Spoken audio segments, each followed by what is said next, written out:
might recall Kodiak recently made some news after heavy winds stirred up volcanic ash, which came from a massive volcanic eruption on Katmai more than 100 years ago. Now that ash drifted up about 4,000 feet, prompting an aviation alert earlier this month. As author Laurel Downey-Bill tells us, it's not the first time the people of Kodiak had to deal with ash from that major event. She joins us this morning for some story time with Aunt Phil. Good morning, Laurel. Good morning, James and Megan. Yes, when I heard that news, I immediately thought about the people of Kodiak on June 6, 1912, when Nova Rupta blew its top. That was the largest volcanic eruption of the 20th century.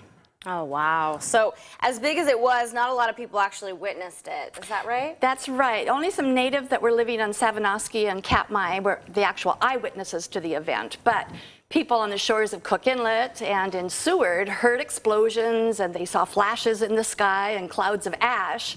And then some people in Cordova actually got nasty burns when the ash mixed with rain and came down and burned their skin. Oh, okay. Oh, well, as we alluded to, the eruption also had a big impact on Kodiak. Yeah, the people of Kodiak, now they didn't hear the explosion, but the winds blew the ash their direction. And by 5 o'clock, the ash was coming down, and by 8 o'clock, it was just about pitch black outside, which is odd because, of course, in June, you have 24 hours of sunlight. And the ash was so thick, they were worried they were going to suffocate from it.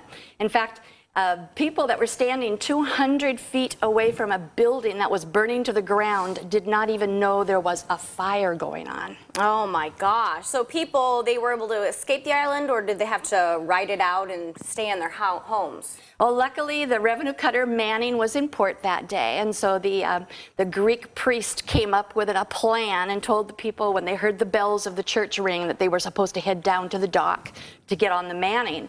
At about 4 in the morning, the bells started pealing, and the Manning blew whistle after whistle, and the people in Kodiak then got some material in water, put it up to their face so they could breathe, and then they made their way through the black and through all the ash and got down to the water, got on the Manning, and then the captain went over to Woody Island and got another 103 people, and off out into the open sea. He took them to be safe. And it was just an incredibly crowded event because, of course, the ship was only built for 100 people, and now it had about 500 people on board. Wow. Scary stuff. Lucky it was there in the first place. So I guess history often tells us that, an eruption of this size, thrust the world or thrust that area into darkness. Was that the case here in Kodiak? Absolutely. The people of Kodiak went through 2 days and 3 nights of virtual darkness.